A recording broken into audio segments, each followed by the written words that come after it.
हरे कृष्णा।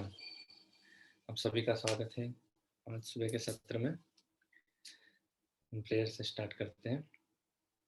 ओम अज्ञानतिमिरन्धस्य ज्ञानाञ्जनशलाकया चक्षुरुन्मीलितं येन तस्मै श्रीगुरवे नमः। श्रीचैतन्यमनोभीष्टं स्थापितं येन भूतले स्वयं रूपः कदा मह्यं ददाति स्वपदान्तिकं।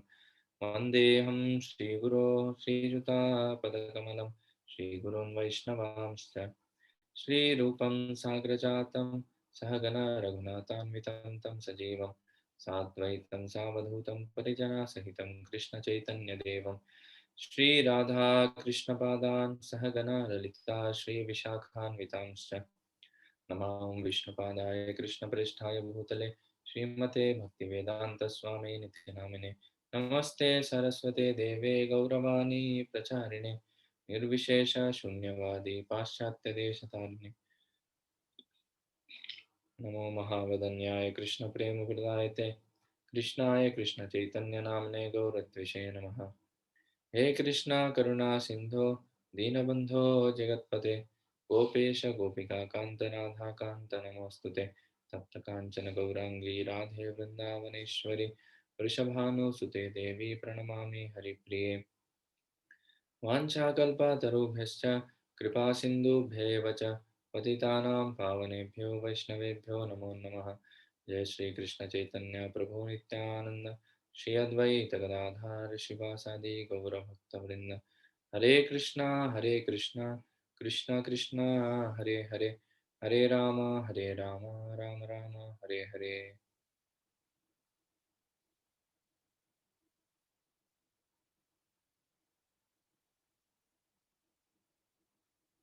हरे कृष्णा। शायद मैंने आज लिंक का मैसेज नहीं भेजा व्हाट्सएप पे। एक मिनट भेज देता हूँ।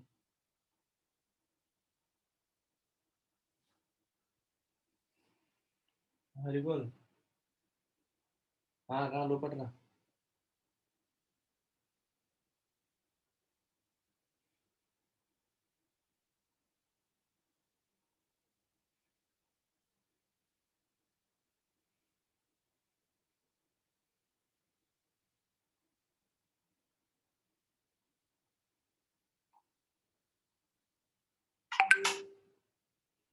हरी बोल। आपको नहीं अन्ना जिसको किस ब्लू कलर कृष्णा कृष्णा ये चुकी स्कूटी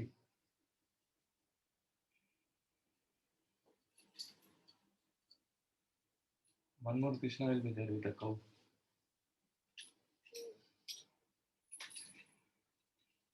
Is there?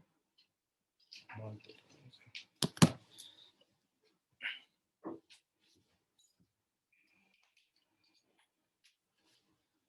You.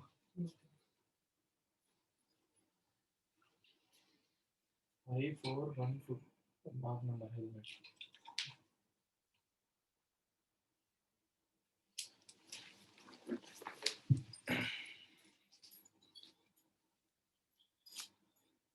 हरे कृष्णा।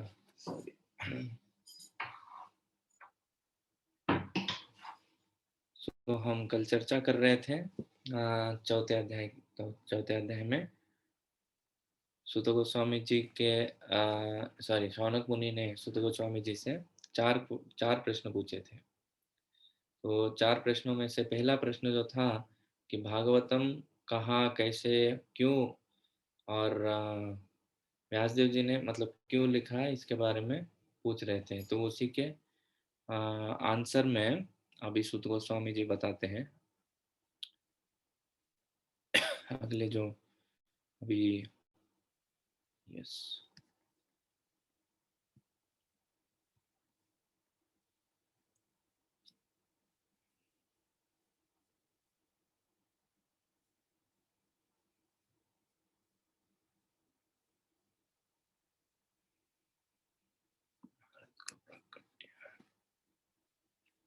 कल 14वां श्लोक तक हम देखे थे 14th।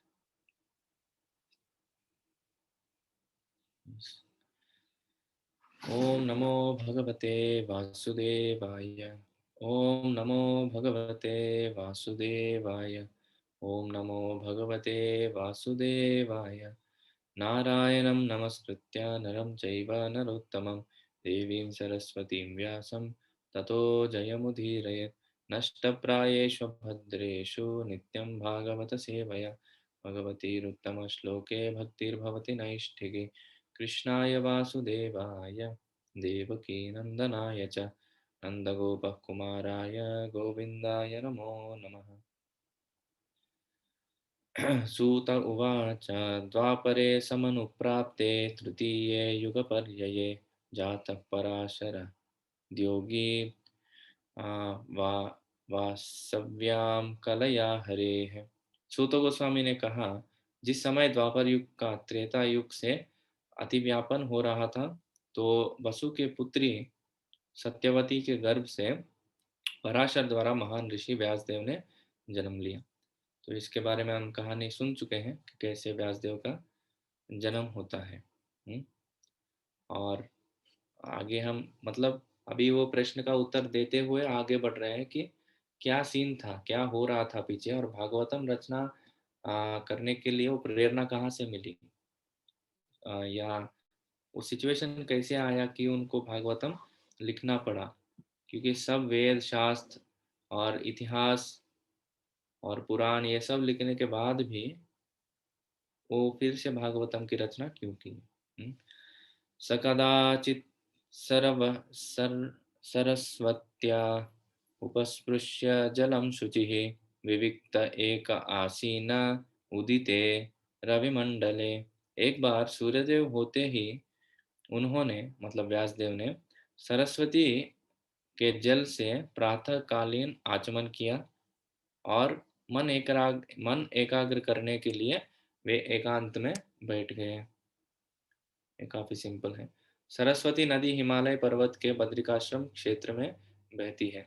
अतएव यहाँ पर जिस स्थान को इंगित किया गया है वह बद्रिकाश्रम में शम्यप्रास शम्याप्रास नाम का एक जगह है, वो है जहाँ श्री व्यासदेव रह रहे हैं। तो अभी भी कहा जाता है बद्रिकाश्रम में व्यासदेव जी रहते हैं। जैसे मध्वाचार्य जाके उनसे मिले थे अभी जस्ट थोड़े दिन पहले, थोड़े दिन मतलब कुछ 1500 साल पहले, तब वो जाके इनसे मिल के आते व्यासदेव जी से। तो इसमें ये भी प्रश्न पूछा गया था ना कि कहाँ लिखा गया था, उसके आंसर में ये बोल रहे हैं कि बद्रिकाश्रम में लिखा गया था, सरस्वती नदी के तट पे। तो एक दिन सुबह ऐसे ही उठ गए थे, आचमन किए और बैठ गए। क्या कर रहे हैं अभी? परावरज्ञ सरुषि कालेनाव्यक्त रंहसा युगा युगधर्म व्यतिकरम प्राप्तम भुवि युगे युगे। महर्षि व्यासदेव ने युग के कर्तव्यों में विरोधाभास देखा। कालक्रम में पृथ्वी पर अदृश्य शक्तियों के कारण विभिन्न युगों में ऐसा होता रहता है। व्यासदेव जैसे ऋषि ऋषि मुक्त आत्मा होते हैं, अतएव वे भूत तथा भविष्य को स्पष्ट देख सकते हैं। अतएव वे कलयुग में आने वालों की विसंगतियों को देख सकें और तदनुसार उन्होंने जन सामान्य के लिए ऐसा प्रबंध किया जिससे वे इस अंधकारमय युग में प्रगतिशील जीवन का अनुगमन कर सकें। इस कलयुग के सामान्य लोग नाशवान पदार्थ के प्रति अधिक रुचि दिखाते हैं। अज्ञानता के कारण वे जीवन निधि का मूल्य नहीं समझ पाते और आध्यात्मिक ज्ञान से आलोकित नहीं हो सकते। तो जैसे ही युग बदलते हैं ना, तो लोगों के मनोभाव, लोगों के स्वभाव, ये सब भी चेंज होते जाता है। जैसे द्वापर युग में लोगों का स्वभाव अलग रहता था, त्रेता युग में अलग रहता था, सत्ययुग में अलग रहता था, कलयुग में अलग है। तो जैसे ही युग बदलता हुआ देख रहे थे व्यासदेव, तो वो कुछ विचार कर रहे थे कि वो देख पा रहे थे कैसे ये स्वभाव और जो भी प्रिंसिपल्स है, हाँ, जो भी नियम है, वो युग के लिए, ये युग के लिए बहुत अलग है। जैसे आप देखिए, आध्यात्मिकता के लिए हम ये नियम बताते हैं कि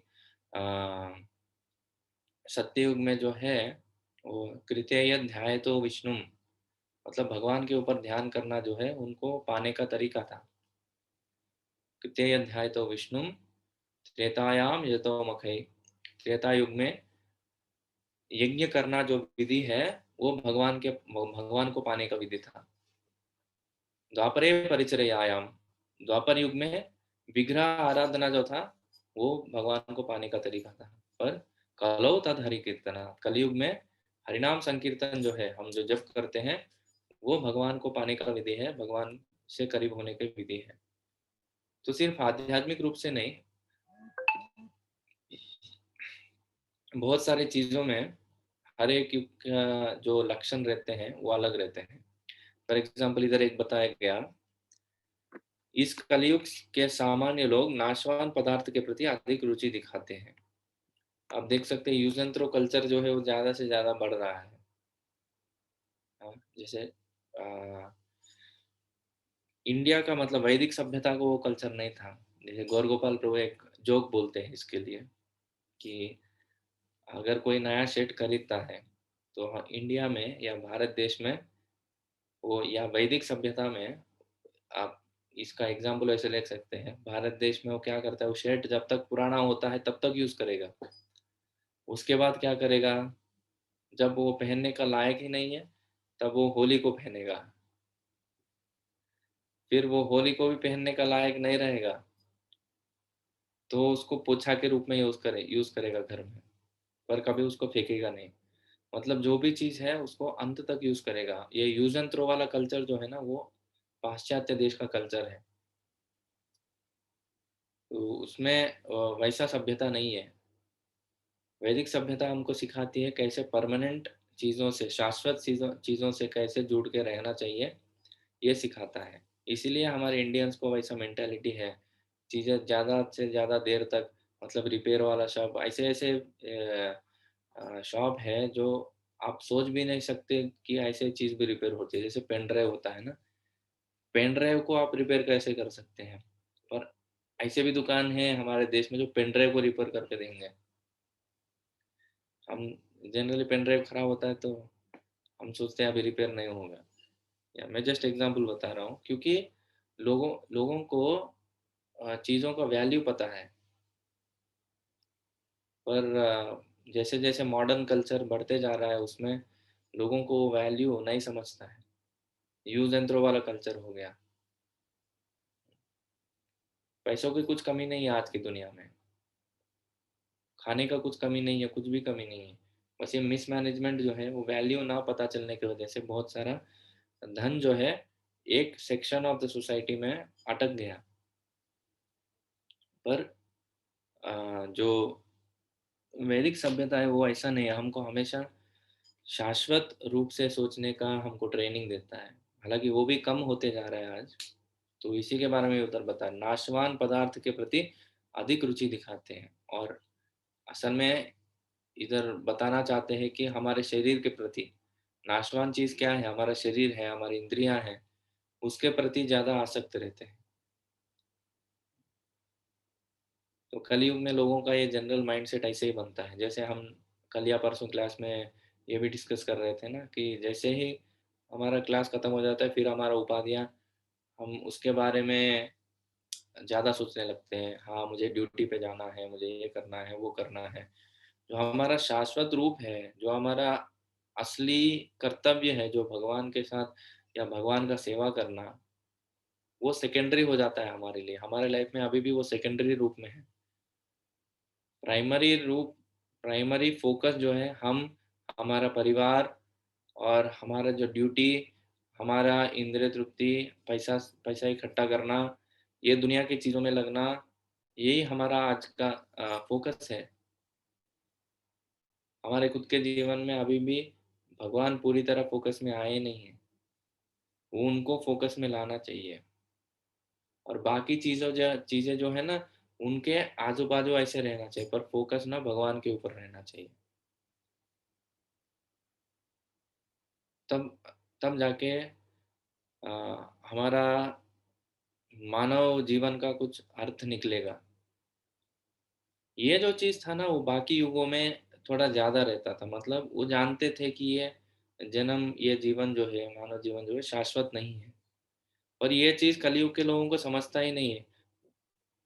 मतलब द्वापर युग में भी ये बोलते हैं किमाश्चर्यमतः परम, मतलब सबसे आश्चर्यजनक चीज़ क्या है? युधिष्ठिर महाराज के बारे में एक श्लोक बोलते हैं, बोलते आहनि आहनि भूतानि गच्छन्ति हिमालयं शेषस्थावरमिच्छन्ति किमाश्चर्यमतः परम।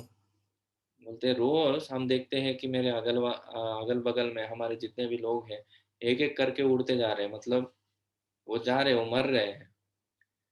फिर भी हमको समझता नहीं है कभी कि हमारा भी टाइम एक दिन आएगा, और इतना जल्दी आएगा, इतने फास्ट आएगा, इतने तेजी से आएगा कि हम देख भी नहीं पाएंगे। आज भी आप अगर देखेंगे तो हम थोड़ा सोचेंगे कि अरे अभी तो मेरा 10वीं हो गया था, अभी तो मेरा कॉलेज हो गया था, बहुत फ्रेश लगे, इतना तेजी से समय चला गया ना, पता भी नहीं चला। इतने ही उतने ही तेजी से हमारे आगे वाला जीवन भी चला जाएगा और पता भी नहीं चलेगा कब मृत्यु आके हमारे सामने खड़ा हो गया। तब जाके हमको पछताना पड़ेगा कि अरे मेरे जीवन में मैंने कुछ भी नहीं किया, सब छूटने वाला है। कितना भी मेहनत हम किए ना पूरे हमारे जीवन भर पैसा कमाने के लिए और परिवार को मेंटेन करने के लिए, उनका परिवार का इंद्रियों का सेवा करने के लिए, सब ज़ीरो हो जाएगा, पूरा ज़ीरो हो जाएगा। कुछ भी वैल्यू नहीं रहेगा उसका। कितने सारे लोग आके गए, हर दिन दुनिया में पर सेकंड 5 या 6 लोग मरते रहते हैं और 10 लोग जन्म लेते रहते हैं पर सेकंड। मैं मानव योनि का बता रहा हूँ। ऐसे तो बाकी योनियों का देखेंगे तो असंख्य है, पर जो मनुष्य है पर सेकंड 5 या 6 लोग मरते रहते हैं, 9 से 10 बच्चे जन्म लेते हैं। किसको फर्क पड़ता है? किसी को भी नहीं फर्क पड़ता। कुछ भी फर्क नहीं पड़ता है दुनिया को। आते हैं, जाते हैं। तो ये बीच में जो हमारा समय हमको मिला, तो उसको कैसे उपयोग करते हैं? आपको उसको ज़ीरो बनाना है या उसको मूल्यवान बनाना है, हमारे हाथ में है वो। मूल्यवान उसको अगर बनाना है तो हमारे जीवन में भगवान को फोकस में रखना है। तब जो भी हम करते हैं ना, तो जीवन के अंत में वो सैटिस्फैक्शन रहेगा कि मैंने कुछ तो किया। अब देखिए बड़े-बड़े भक्तों के जीवन में देखिए, प्रभुपाद जी को पूछा गया था, जब वो शरीर छोड़ने वाले थे, उनको पूछा गया, प्रभुपाद आपके कुछ अ, मतलब इच्छाएँ है क्या जो पूरा नहीं हुआ? बोले नहीं, I don't have any desires which are not full, I am totally satisfied बोले। पूर्ण तरह से संतृप्त थे वो। तो कोई भी भक्त, बड़े भक्त जो मतलब बड़े भक्त ही नहीं, कोई भी भक्त अपने जीवन भर भगवत ध्यान में रहता है, भगवत चेतना में रहता है, उसका जो आगे वाला जर्नी जो है, वो बहुत साफ हो जाता है। भगवान उनको स्वयं उनका अ, ध्यान रखते हैं। तो इसके लिए हमको प्रैक्टिस करना पड़ेगा। हमारे जीवन में हमारा जीवन शैली बदलना पड़ेगा। हमारा जो फ़ोकस है, वो भगवान को फ़ोकस में रख के, उनका सेवा को फ़ोकस में रख के, जैसे हम बाहरी दुनिया में ज़िम्मेदारी लेते हैं ना, कोई ऑफ़िस पे जा रहे हैं या कोई बिज़नेस कर रहे हैं या कोई स्टूडेंट है, ये सब हम बाहरी दुनिया में जो रिस्पॉन्सिबिलिटी लेते हैं, वो कितना अच्छे से करते हैं हम। टाइम पे जाते हैं और अटेंडेंस मारते हैं ऑफ़िस में, और उधर रिपोर्टिंग करते हैं, कितना अच्छे से रिपोर्टिंग करते हैं, कितने अच्छे से करते हैं। और हम भगवान के साथ क्यों नहीं कर सकते? भगवान के लिए वैसा प्लान हम क्यों नहीं बना सकते?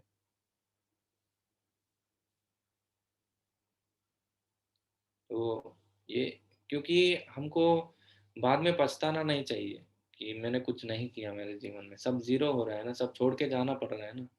कहाँ जा रहे हैं, क्या जा रहे हैं, कुछ पता नहीं है उसके बाद। तो कुछ तो वैल्यूएबल हमारे जीवन में, हम हमारे जीवन को अगर वैल्यूएबल बनाना है, तो ये चीज़ को याद रखना पड़ेगा। या तो मृत्यु जब आएगी ना, अ, तब कुछ याद नहीं आएगा, कुछ याद नहीं आएगा। सबसे अटैच हम हमारे जीवन में किस चीज़ से रहते हैं, वो याद आ जाता है।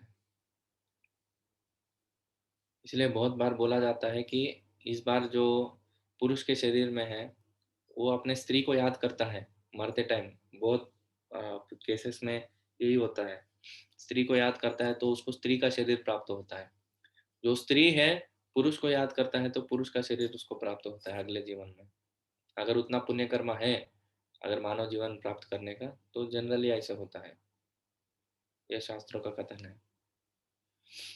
तो एनीवे, ये सब चीजें देख के कलयुग में ये ज्यादा होता है कि शरीर के चेतना में रहते हैं। तो इसीलिए ये सब चीज देख के व्यासदेव अभी सोच रहे थे कुछ तो।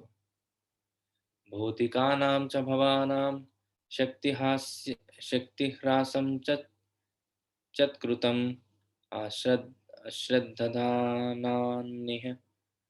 सत्वान् दर् I'll read it in English, please forgive me. मुझे ये चीज संस्कृत में पढ़ना थोड़ा मुश्किल हो जाता है,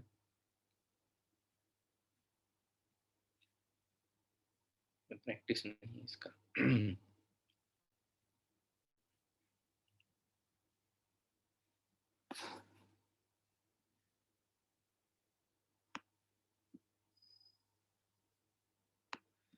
भौतिकानां च भावानां शक्तिह्रासं च तत्कृतम् अश्रद्धधानां निस्सत्त्वान् दुर्मेधान् रसितायुषः दुर्भगांश्च जनान् वीक्ष्य मुनिर्दिव्येन चक्षुषा सर्ववर्णाश्रम सर्ववर्णाश्रमाणां यद् दध्यौ हितम् अमोघदृक्। तो ये श्लोक हो गया।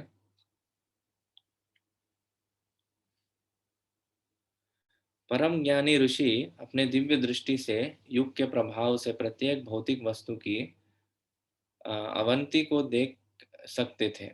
वे यह भी देख सकते थे कि श्रद्धा विहीन व्यक्तियों की आयु क्षीण होगी और वे सच्च गुण के अभाव के कारण अधीर रहेंगे।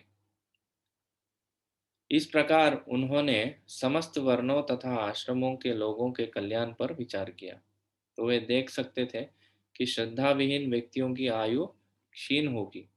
जिसको भगवान के ऊपर श्रद्धा नहीं है तो क्या करेगा, भौतिक चीजों में लुप्त हो जाएगा। तो उसके वजह से उसका आयु जो है, क्योंकि इंद्रिय तृप्ति जितना ज्यादा करते हैं ना उतना हमारा आयु कम हो जाता है, ये फॉर्मूला है।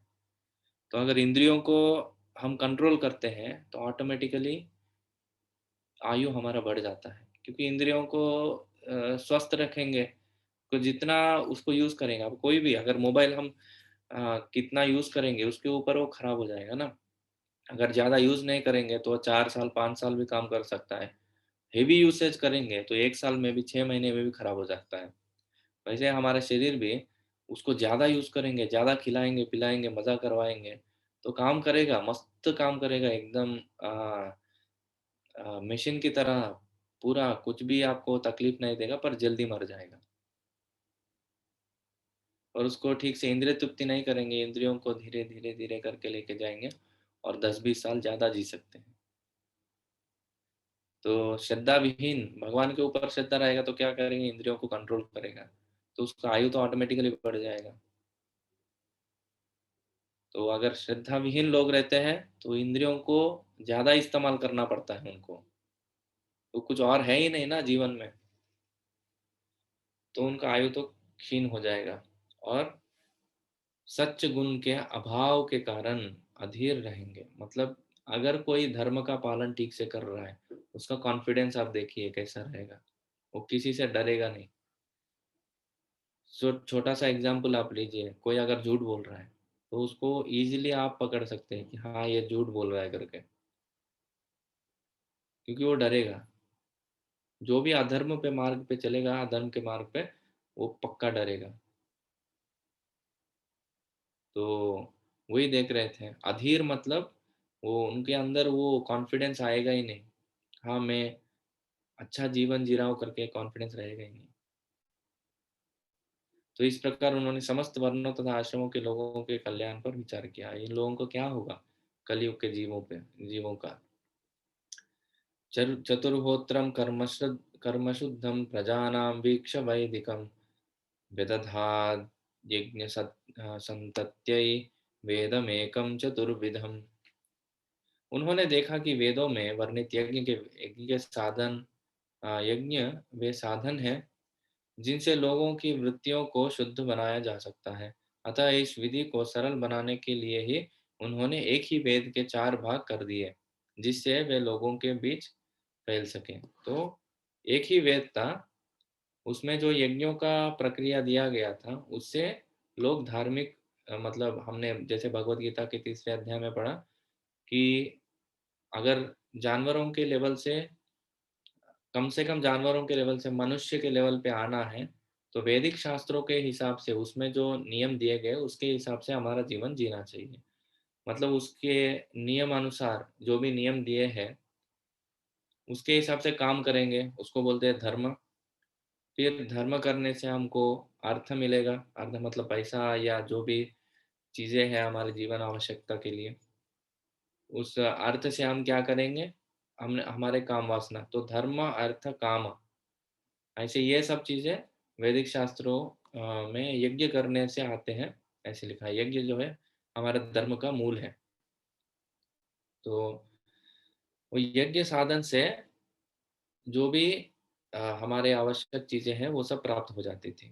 तो इसीलिए वो एक वेद को सबको मिले, इसलिए उनको चार भागों में बांटा गया है। तो ऋग्वेद, यजुर्वेद, सामवेद और अथर्ववेद, चार भागों में उनको बांट दिया उन्होंने।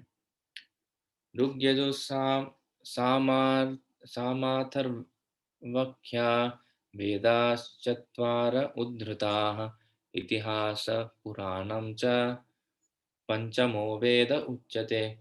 मूल ज्ञान के स्रोत वेदों के चार पृथक विभाग किए गए, लेकिन पुराणों में वर्णित ऐतिहासिक तथ्य तथ्य तथा प्रामाणिक कथाएं पंचम वेद कहलाते हैं।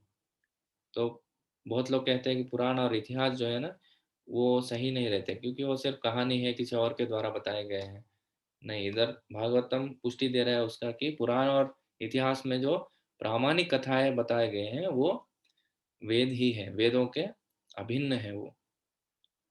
तो कभी हमको ऐसे नहीं सोचना चाहिए कि अरे ये तो सिर्फ स्टोरी है, इसमें क्या है। नहीं, वो स्टोरी नहीं है, उसमें वो असल में जो चीज़ हुआ वो हिस्ट्री है, इतिहास है, वो काल्पनिक नहीं है। आजकल लोग नॉवेल लिखते हैं ना, बहुत सारे काल्पनिक, जो फिक्शन नॉवेल जिसको बोलते हैं, फिक्शंस, तो ये कुछ फिक्शन नहीं है, ये सच्ची घटनाएं हैं और इनसे हम प्रेरणा लेके हमारे जीवन को बदल सकते हैं। तो उन्होंने चार भाग कर दिया, और इतिहास इतिहास और पुराण, ये जो है ना पंचम वेद बोलते हैं उसको। तत् तत्र वेदधर पैलः सामगो जैमिनिः कविः वैशंपायन एवैको निष्णातो यजुषामुतः। तो इधर किसको कौन सा वेद दिया गया, इंचार्ज कौन इंचार्ज था उसको ये बोल रहे हैं। वेदों के चार खंडों में विभाजित होने के बाद पहल ऋषि ऋग्वेद के आचार्य बने और जैमिनी सामवेद के। यजुर्वेद के कारण एकमात्र वैशंपायन यशस्वी हुए। तो वैशंपायन ऋषि, आप विष्णु शास्त्र नाम में सुनते हैं, श्री वैशंपायन उवाच, तो ये भी सुनते हैं ना। तो वैशंपायन ऋषि जो थे वो यजुर्वेद के इंचार्ज थे और आचार्य बोल सकते हैं। पाइल ऋषि ऋग्वेद के और जैमिनी सामवेद के। तो तात्पर्य, विभिन्न वेदों को अनेक बहुविध विकास के लिए विद्वान व्यक्तियों को सौंप दिया गया, उसको और थोड़ा इम्प्रूव करने के लिए। मतलब विभाजन तो कर दिया, बाद में उसको चैप्टर्स में डिवाइड करना, उसको और अच्छे से ऑर्गेनाइज करने का काम जो है आचार्यों को दिया गया। अथर्वांगिरस सामासी, सामासीत् सुमन्तुर्दारुणो मुनिः इतिहासपुराणानां पितामहो महर्षणः। अत्यंत अनुरक्त रहने वाले सुमंत मुनि अंगिरा को सुमंतु मुनि अंगिरा को अथर्ववेद सौंपा गया, और मेरे पिता रोमहर्षण को पुराण तथा इतिहास सौंपे गए। तो ये कौन बोल रहे हैं? सुत गोस्वामी जी बोल रहे हैं। रोमहर्षण जो थे वो सुत गोस्वामी के पिताजी थे। तो उनके बारे में कहानी आएगा आगे कि रोमहर्षण जो थे वो भागवतम देते हुए बलराम जी उनको मार देते हैं।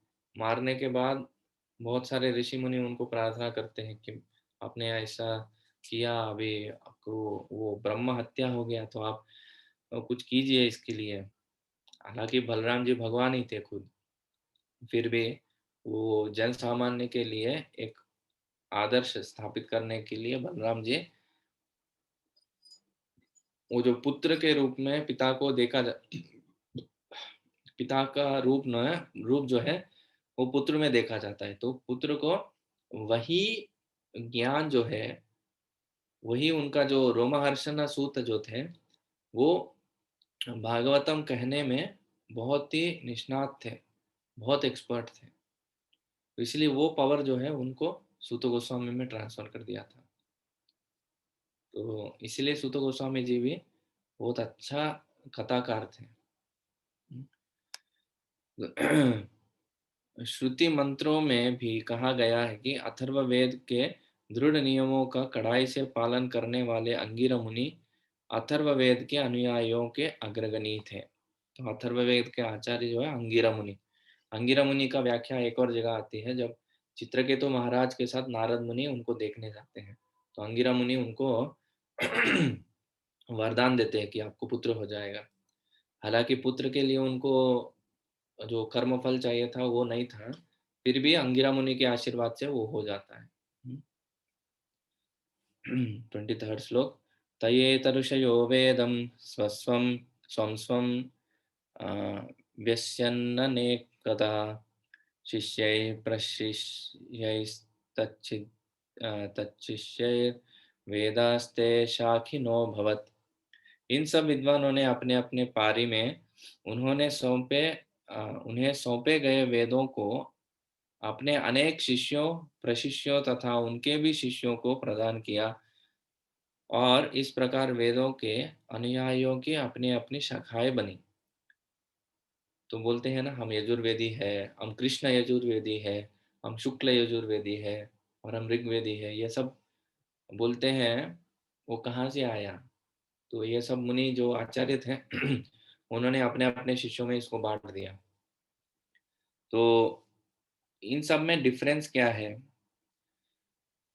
आप अगर थोड़ा बहुत इसमें कभी देखे होंगे या एक्सपीरियंस रहा होगा तो आपको इसका पता चलेगा कि यजुर्वेद, ऋग्वेद, ये सब ना वेदों के एक एक पार्ट को दिखाता है। ऋग्वेद में खास करके मंत्रों का सेक्शन है। देवताओं को जो मंत्र बोलने हैं, वो मंत्र जो है, वो गुणगान जो है वो ऋग्वेद में दिया गया।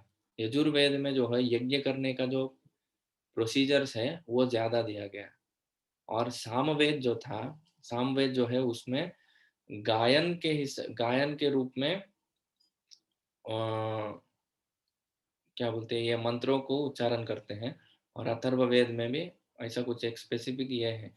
मैंने सुना इसके बारे में, अभी याद नहीं आ रहा एग्जैक्टली। तो मैं ऋग्वेद और यजुर्वेद के बारे में तो जानता हूँ, क्योंकि अ, हम जब पढ़ने जाते थे हमारे दादाजी के पास, तो हम यजुर्वेद से जो मंत्र आते हैं उन वो टाइप का उच्चारण जो है साउथ इंडिया में, खास करके आंध्रा, केरला, कर्नाटका, ये सब राष्ट्रों में आप यजुर्वेद ज़्यादा सुनेंगे। इधर के प्रोसीजर्स ऑलमोस्ट सिमिलर रहेंगे। जैसे आप महाराष्ट्र या यूपी की तरफ जाएंगे तो उधर ऋग्वेद ज़्यादा चलेगा। थोड़ा और यूपी बनारस के साइड आप अगर जाएंगे, उधर अथर्ववेद और सामवेद ज़्यादा चलते हैं। आप उनके उच्चारणों में भी आप फर्क इजीली समझ पाएंगे। सहस्रशीर्षः पुरुषः, सहस्राक्ष सहस्रपात, ये जो है यजुर्वेद का उच्चारण हो गया। और ऋग्वेद का उच्चारण अलग रहता है। सहस्राशीर्षः पुरुषः, सहस्राक्ष सहस्रपात, ऐसे कुछ आता है। मतलब उनके उच्चारण में दीर्घ ज्यादा रहते हैं। तो ओम गणानां त्वा गणपतिगुं भवामहे कविं कवीनां, ये जो है यजुर्वेद का है। ऋग्वेद का आप देखेंगे, ओम गणानां त्वा गणपतिगुं भवामहे कविं कवीनामुपमश्रवस्तमम्। तो उनमें दीर्घ ज्यादा रहते हैं, ये ऋग्वेद का उच्चारण हो गया। तो ऐसे अलग अलग डिफरेंसेस क्यों आए, क्योंकि अलग अलग आचार्य अपने शिष्यों और प्रशिष्यों को बांट दिए थे, और आज भी वही सभ्यता चलती आ रही है। तो आप देख सकते हैं गुरु शिष्य परंपरा से जो गुरुकुल सिस्टम का एजुकेशन जो था, कितना परफेक्ट था। एक साथ में 60,000 गुरुकुल बंद किए गए थे ब्रिटिशों के द्वारा। अंग्रेज जब आए थे, 60,000 गुरुकुल एक साथ में बंद करवा दिए थे। इसीलिए हमारा वैदिक सभ्यता जो है अभी बहुत ही कम बचा है, बहुत क्षीण हो गया। तो बहुत सारा अभी जो हम देखते हैं वो असल में पारंपरिक रूप से हमारे सभ्यता में आता है, वो सीखने में भी बहुत अच्छा लगता है। बट कौन अपने बच्चों को गुरुकुल में भेज रहा है, आप बोलिए। सब लोग इंजीनियरिंग, डॉक्टर, सब पैसे कमाने के पीछे भाग रहे हैं। किसी को पर्पस ही नहीं पता है। आराम से जीना जो है लोग भूल गए, सच में बोले तो। अब थोड़ा भी एक 50-60 साल पीछे भी जाएंगे, 100 साल पीछे भी जाएंगे, लोग फिर भी आराम से जी रहे थे कम से कम। अब समय ऐसा आ गया, या आराम से कोई बैठ रहा है ना घर में, उसको बोलते हैं कि अरे ये कुछ तो काम करो, कुछ तो काम करो। काम तो करना चाहिए भाई, ये नहीं बोल रहे कि आप काम नहीं करो, पर जो जीवन का लक्ष्य ये नहीं होना चाहिए कि काम करते रहो 8-10 घंटा 12 घंटा। जब तक कोई काम नहीं करेगा ना आज की दुनिया में, उसको लगता है कुछ तो प्रॉब्लम है इसमें। इतना क्यों भाग भागने का। भगवान ने जो प्रोसीजर दिया उसको फॉलो कर रहे हैं ना।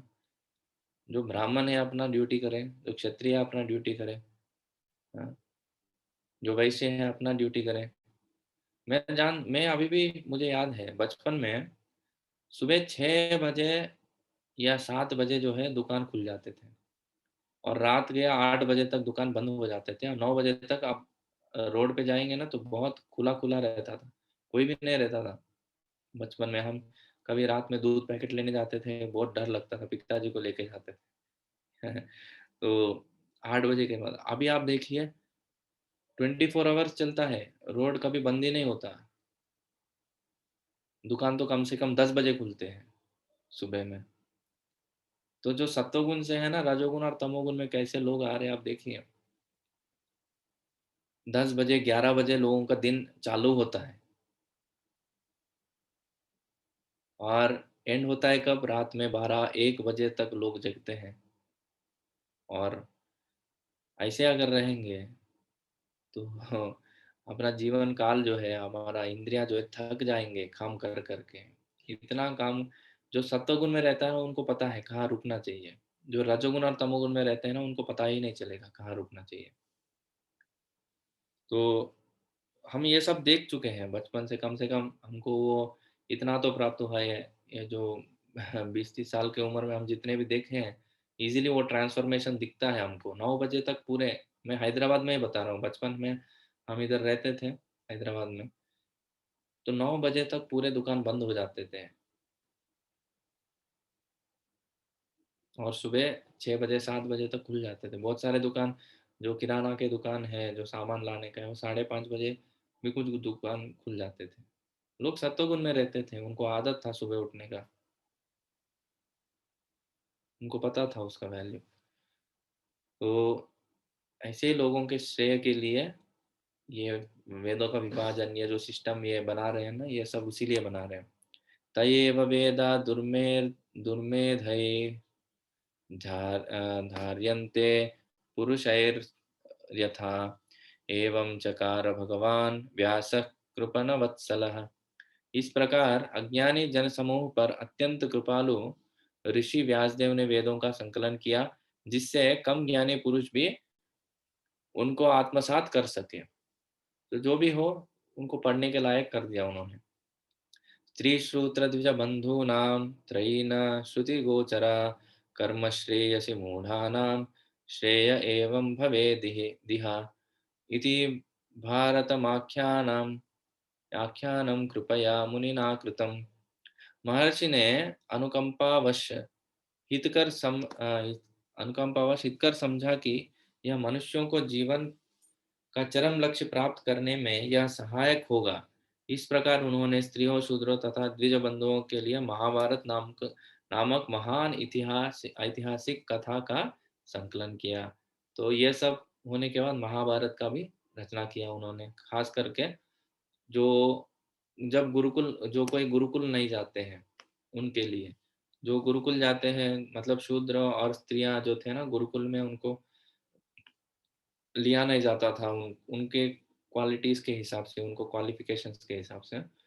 तो इसीलिए उनके लिए महाभारत स्टोरी के रूप में और ऐसे लिखा गया था ताकि वो बहुत इंटरेस्टिंग बने। महाभारत में क्या है, आप बहुत इंटरेस्टिंग, जैसे वो मूवी के जैसे अगर आप लेंगे ना, मूवी बोले तो सब लोग आएंगे, हाँ चलो चलो देखते हैं करके।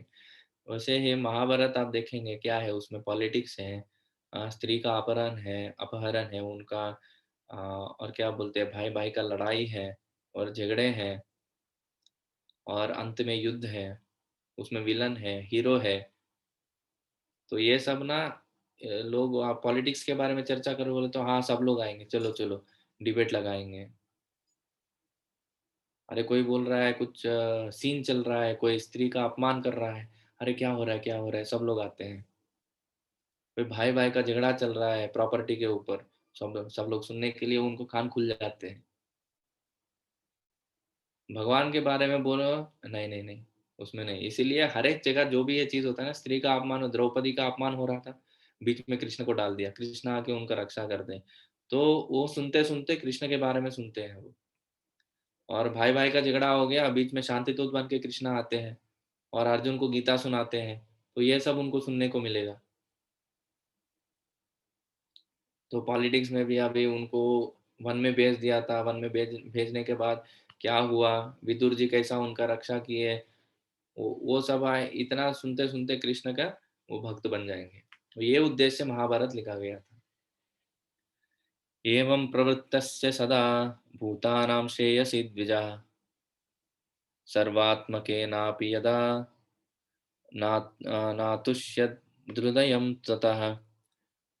अभी इतना उन्होंने मेहनत किया, चार वेदों को बांटा और अलग अलग ऋषि मुनियों को दे दिया, उन्होंने अपना अपना डेवलपमेंट किया उन्होंने। फिर पुराण और इतिहास पंचम वेद के हिसाब से जैसा उन्होंने घोषणा किया। फिर महाभारत लिखा। उसके बाद क्या हो रहा है, हे द्विज ब्राह्मणों, सूत गोस्वामी जी बोल रहे हैं, यद्यपि वे समस्त लोगों के समग्र कल्याण कार्य में लगे रहे, तभी भी उनका मन भरा नहीं। तो उनके मन में सेटिस्फैक्शन, संतृप्ति नहीं आई। श्री व्यासदेव अपने आप से संतुष्ट नहीं थे, यद्यपि उन्होंने जनसामान्य के चतुर अ, चतुर्दिक कल्याण के लिए वैदिक साहित्य तैयार किया था। ऐसा आशा थी कि वे ऐसे कार्यों से संतुष्ट होंगे, लेकिन अंततः वे संतुष्ट नहीं हुए। अभी आप सोच सकते हैं, मतलब इतना करने के बाद भी उनको लग रहा था कुछ तो मिसिंग है इसमें, कुछ तो चाहिए, और मन संतुष्ट नहीं हुआ। नाति प्रसीदत् हृदयं सरस्वत्यास्तटे शुचौ वितर्कयन् विविक्तस्थ इदं चोवाच धर्मवित्। इस प्रकार मन से असंतुष्ट रहते हुए ऋषि ने तुरंत विचार करना प्रारंभ कर दिया, क्योंकि वे धर्म के सार के ज्ञाता और मन ही मन अ, क्योंकि वे धर्म के सार के ज्ञाता और मन ही मन कहा, और क्या कहने लगे अभी देखो।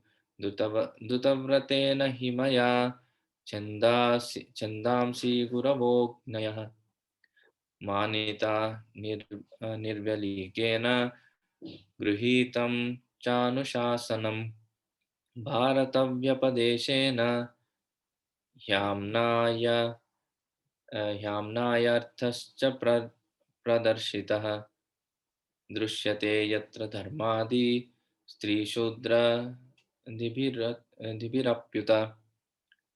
वो अपने आप से क्या कहने लगे, मैंने कठिन व्रतों का पालन करते हुए वेदों की, गुरु की तथा यज्ञ वेदी की मिथ्याडंबर के बिना पूजा की है। ओके, इसके बारे में थोड़ा चर्चा करेंगे। मैंने अनुशासन का भी पालन किया है और महाभारत की व्याख्या के माध्यम से शिष्य परंपरा को अभिव्यक्ति दी है, जिससे स्त्री शूद्र तथा अन्य द्विजबंधु लोग भी धर्म के मार्ग का अवलोकन कर सकते हैं। तो बोल रहे हैं मैंने बहुत व्रत किया, कठिन तपस्या किया, मतलब ये जो बहुत मेहनत किया, और गुरु की तथा यज्ञ वेदी के मिथ्याडंबर के बिना पूजा किया है। मतलब मिथ्याडंबर, आडंबर मतलब वो, आडंबर मतलब व्हाट यू से, आडंबर is a word I think, it's show there in Telugu and Hindi also, आप समझ गए होंगे। Show off. एक शो ऑफ, एग्जैक्टली। तो मिथ्या आडंबर के बिना बिना शो ऑफ के मैंने सच्चे मन से मैंने ये सब मेहनत किया। ढोंग से। हाँ। ढोंग ढोंग। हाँ, ढोंग, ढोंगी नए बन के हुए, मतलब अच्छे मन से मैंने ये सब किया है। इतना तक में मैं महाभारत भी बताया, जो लोग वेदों को नहीं समझ सकते हैं, तो उन सब के लिए भी मैंने बताया। तो फिर भी मेरा परिस्थिति ऐसा क्यों है? हम्म, क्यों मेरे मन में ऐसे संतुष्टि नहीं है? ये सोच रहे थे, अपने आप से कह रहे थे वो। तथापि पतमेतैद्यो यं याम्ना चैवात्मना विभुः असम्पन्न इति इवा भाति ब्रह्मवर्चस्य सत्तमः। वेदों के लिए जितने बातों की आवश्यकता है, यद्यपि मैं उनसे पूर्ण रूप से सज्जित हूँ, तथापि मैं अपूर्णता का अनुभव कर रहा हूँ। यद्यपि मैं उनसे पूर्ण रूप से सज्जित हूँ, मतलब मैंने सब किया है, फिर भी मेरे मन असंतृप्त है। किं वा भागवता धर्मा न प्रे न प्रे न प्रायेण निरूपिताः प्रियाः परमहंसानां तयेव ह्यच्युतः प्रियाः। हो सकता है कि मैंने भगवान की भक्ति का विशेष रूप से कोई संकेत ना किया हो, जो सिद्ध जीवों तथा अच्युत भगवान दोनों की प्रिय है। तो थोड़ा थोड़ा उनको हिंट मिल रहा है अभी कि शायद मैंने भगवान के बारे में डायरेक्ट नहीं बोला है, इनडायरेक्टली उनके बारे में बताने का प्रयास किया। तो इसीलिए मुझे थोड़ा असंतृप्ति हो रही है, शायद ऐसे सोच ही रहे थे, तब एक विशेष चीज होती है। अब देखिए, तो वैसे थोड़ा थोड़ा हिंट मिल रहा था उनको। भगवान, इधर तात्पर्य में थोड़ा पढ़ते हैं। श्रील व्यासदेव जिस असंतोष का अनुभव कर रहे थे, वहाँ यहाँ पर उन्हीं के शब्दों में व्यक्त हुआ है। यह असंतोष भगवान की भक्ति में जीव की सामान्य दशा में अनुभव किया गया था। जब तक कोई सेवा की सामान्य दशा में स्थित नहीं होता, तब तक ना तो भगवान और ना ही जीव पूरी तरह संतुष्ट हो सकते हैं। उन्हें इस दोष का अनुभव तब हुआ जब उनके गुरु नारद मुनि उनके पास आए। इसका वर्णन इस प्रकार हुआ है। तो हम अपने डेली जीवन में हम देखते हैं बहुत सारे पूजा होते रहते हैं अगल बगल में। हमको लगता है भाई कितना अच्छा चल रहा है, पूजा हो रहा है, ये हो रहा है। अब लोगों का मनोवृत्ति देखिए ना। पर वो सब वैदिक शास्त्रों के क्या बोलते हैं, नियमानुसार जो भी हो रहा है ना, जो खुद लिखे हैं व्यासदेव, उनको ही संतृप्ति नहीं हो रहा है। आप कैसे सोच सकते हैं कि जो कर रहे हैं ये सब, उनको कैसे संतुष्टि होगा? मतलब समझ रहे हैं ना, जो जितने भी पूजा यज्ञ वगैरह चलते हैं हमारे, हम देखते हैं डेली लाइफ में, हमारे बगल वाले जितने संस्कार है, ये है वो है, बहुत यज्ञ करते हैं, पूजाएं करते हैं मंदिरों में, अलग अलग देवताओं के मंदिरों में। तो वो सब कहाँ से आ रहे हैं? वो सब वेदों के नियमों के हिसाब से ही आ रहे हैं ना। तो खुद उनको जो विभाजन किए और उनको लिखे हैं, उनको खुद संतुष्टि नहीं हो रही है, तो जो लोग उसको पालन कर रहे हैं तो उनको क्या संतुष्टि मिलेगा? तो बोलने का मतलब ये है कि जब तक डायरेक्टली भगवान का गुणगान नहीं करेंगे, हमारे मन का संतुष्टि नहीं होगा। सवै पुंसां परो धर्मो यथो भक्तिरधोक्षजे अहेतुकी अप्रतिहता यात्मा सुप्रसीदति। आत्मा का अगर आप प्रसन्नता चाहते हैं, तो केवल भगवान के गुणगान से, भगवान के संबंधित चीज़ों से वो हो सकता है। बाकी कोई भी चीज़ से नहीं, कितने भी अच्छा दिखने दीजिए वो बाहरी रूप से। बड़ा-बड़ा यज्ञ जो भी करने दीजिए, इतना बड़ा-बड़ा जो तिलक लगा के, ये लगा के आते हैं ना लोग, बड़े-बड़े ब्राह्मण जो आते हैं और बड़े-बड़े बातें करते हैं, उनको जैसे शास्त्र और वेद ये बताएँ। जैसे मैंने थोड़ा उच्चारण करके बताया, मुझे तो थोड़ा ही आता है, फिर भी वो लोग जो रहते हैं, जो ब्राह्मण ऐसे उच्चारण करते हैं, 12-12 साल एक वेद जो पढ़े हैं, वैसे-वैसे ब्राह्मणों को भी हम मिले हैं। पर भागवतम इधर आमने-सामने बोल ही दे रहा है, मतलब साफ-साफ बोल रहा है कि उनके जीवन में संतुष्टि नहीं हो सकती, नहीं ही मिलेगा। जब तक वो डायरेक्ट भगवान अच्युत जो अपने पोजीशन से च्युत कभी नहीं होते, अपने स्थान से, वैसे भगवान का जब तक डायरेक्ट गुणगान नहीं करेंगे, तब तक उनके जीवन में वो संतृप्ति नहीं आएगी। वो सिर्फ क्या बोलते हैं, दिमाग घूम जाता है उनका, और कुछ नहीं। तस्यैवं खिलमात्मानं मन्यमानस्य खिद्यतः कृष्णस्य नारदो भ्यागा आश्रमं प्रागुदाहृतम्। सो अभी हीरो का एंट्री हो रहा है इधर। कौन है हमारा हीरो? नारद मुनि। जैसा कि पहले कहा जा चुका है, जब व्यासदेव अपने दोषों के विषय में पश्चाताप कर रहे थे, उसी समय सरस्वती नदी के तट पर स्थित कृष्ण द्वीपायन व्यास की कुटिया में नारद जी पधारे। तात्पर्य भी पढ़ लेते हैं। व्यासदेव जिस अ, रिक्तता का अनुभव कर रहे थे, वह उनके ज्ञान के अभाव के कारण न थी। मतलब उनको पूरा ज्ञान था, वो ज्ञान के अभाव के वजह से नहीं हो रहा है। भगवत भागवत धर्म विशुद्ध भगवत भक्ति है, जहाँ तक अद्वैतवादी की पहुंच नहीं होती। अद्वैतवादी की गणना परमहंसाओं में नहीं की जाती, जो संन्यास आश्रम में सर्वोच्च होते हैं। श्रीमद् भागवत भगवान की दिव्य लीलाओं की कथाओं से पूर्ण है। यद्यपि व्यासदेव शक्त्यावेश दिव्य पुरुष थे, तो भी वे असंतुष्ट थे, क्योंकि उनके किसी भी ग्रंथ में भगवान की दिव्य लीलाओं का ठीक से वर्णन नहीं था। तो ये मूल कारण है, प्रभुपाद जी बता रहे हैं, आप देखिए।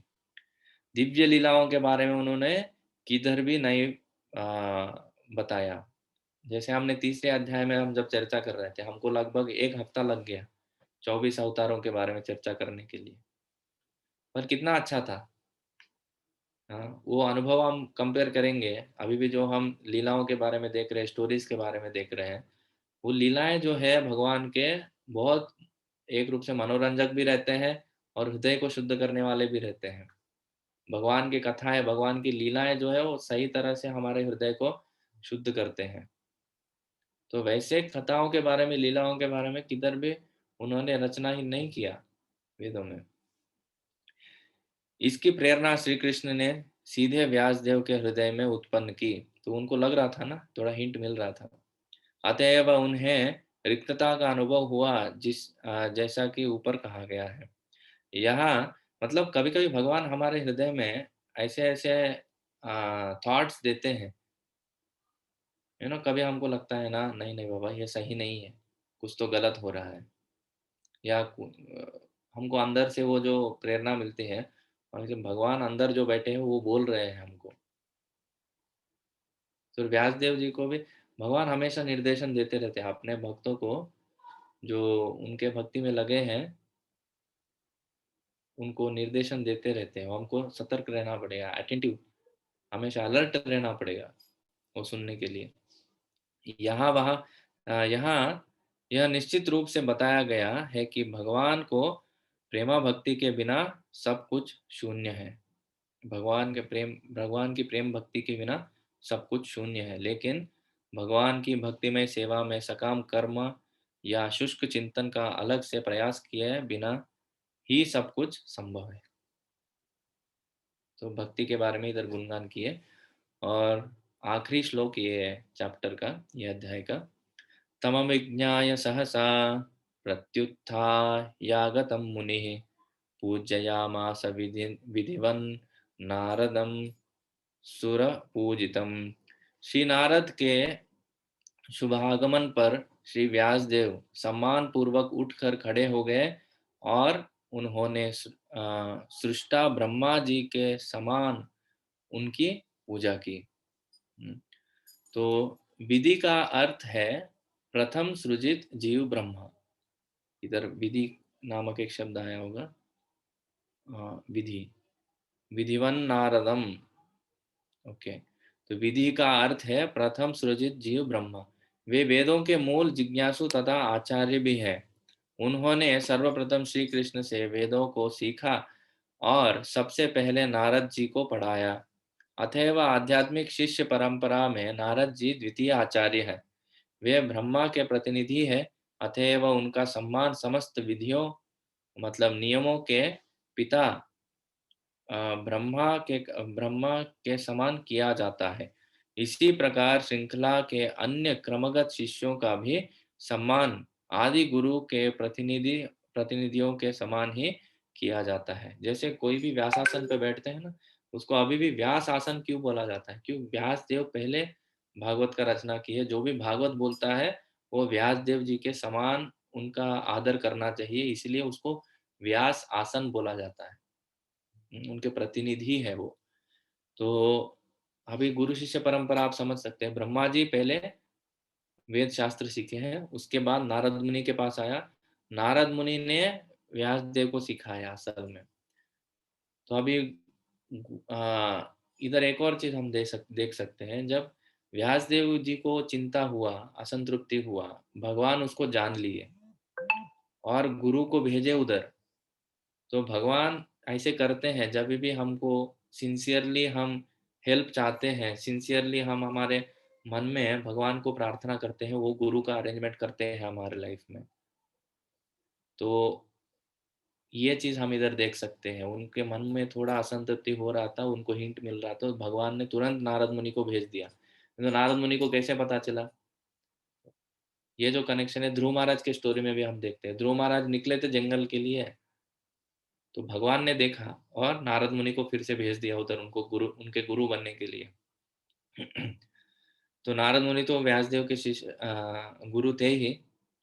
तो नारद मुनि उधर आते हैं और व्यासदेव जी से संवाद करते हो। क्या संवाद होता है उनके बीच में हम कल देखेंगे।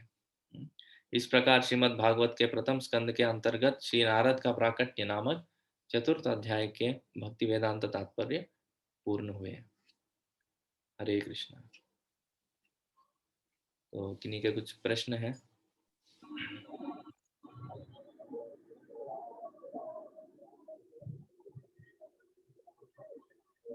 प्रभु जी, यस माता जी। हमने देखा कि व्यासदेव जो है वो आपने कहा उन्होंने महाभारत की रचना की थी। तो करेक्ट। हाँ, मतलब रचना की या सच में मतलब जो हुआ हाँ वो वो लिखा है? मतलब समझा नहीं। हाँ पूछिए। मतलब इधर मतलब अ, ये सच महाभारत तो सच में हुआ था ना गुरुजी? हाँ ये इतिहास हिस्ट्री है। जैसे सेकेंड वर्ल्ड वॉर हुआ था ना, हम्म। हुआ कि नहीं? Second world war, first world war जी जी। हुआ है ना? तो आपने हाँ, देखा क्या उनको? नहीं नहीं नहीं, मतलब नहीं देखा। इधर हमने देखा ना कि रचना की थी, तो मुझे ऐसा डाउट आया। अच्छा, नहीं ये हुआ है, सच्ची घटना है, उसके बारे में लिखा है। जैसे second world war, first world war के बारे में हमारे हिस्ट्री बुक में लिखा है ना, हम बचपन में स्कूल में पढ़ते हैं। तो जी वैसे ही गुरुजी। हाँ इन्होंने टेक्स्ट बुक में लिखा, वो टेक्स्ट बुक महाभारत है। जी वास्तव जी। में फर्स्ट वर्ल्ड वॉर जो है ना वो कुरुक्षेत्र में हुआ था। ये उसके बाद सेकंड और थर्ड वर्ल्ड वॉर हुए। Thank you. Thank you. Hare Krishna प्रभु जी। हरे कृष्णा माता जी। प्रभु जी, ये जो व्यासदेव जी महाभारत पहले ही हो चुका था, उसके बाद में उन्होंने रचा क्या? हाँ माता जी, हो लिखा सकता क्या है। प्रभु जी? मतलब हाँ, पहले हो चुका था, फिर बाद में उन्होंने लिखा। करेक्ट। अच्छा, तो मतलब तब अच्छा तक पहले ये हो चुका था, फिर बाद में उन्होंने लिखा। हाँ, मतलब अभी समय वो चल रहा था ना कि युग बदल रहा था, ऐसे पहले-पहले अच्छा, स्टार्टिंग में। तो कृष्ण तब तक चले गए थे अपने धाम को।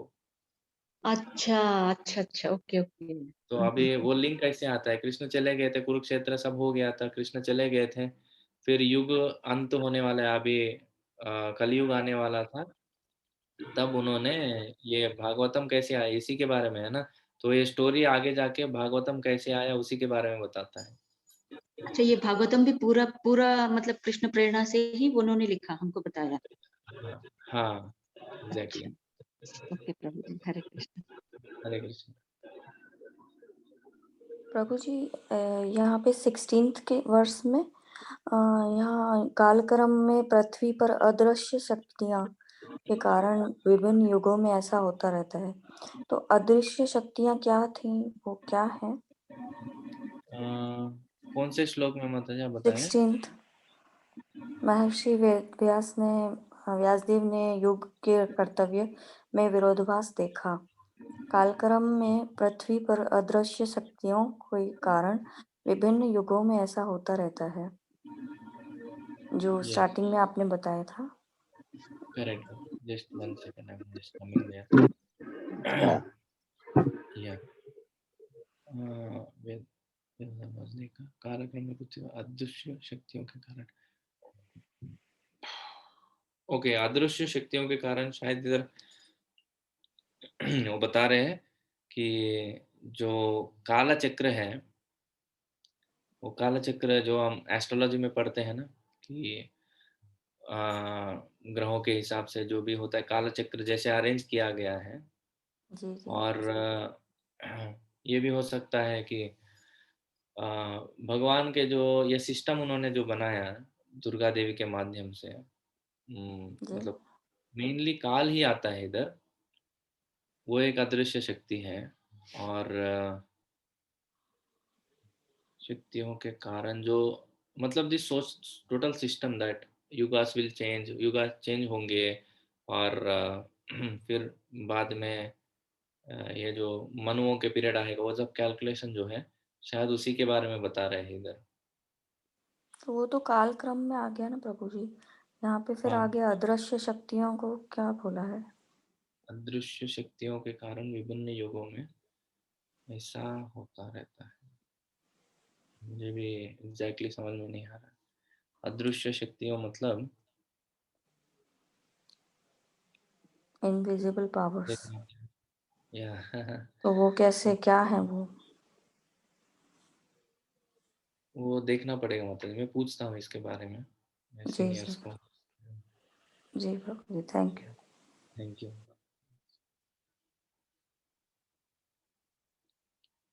नारद मुनि का हिस्ट्री क्या है, वो कौन थे, अभी आएगा। अ, जो अभी 5th अध्याय है ना, उन्हीं के बारे में स्टोरी है।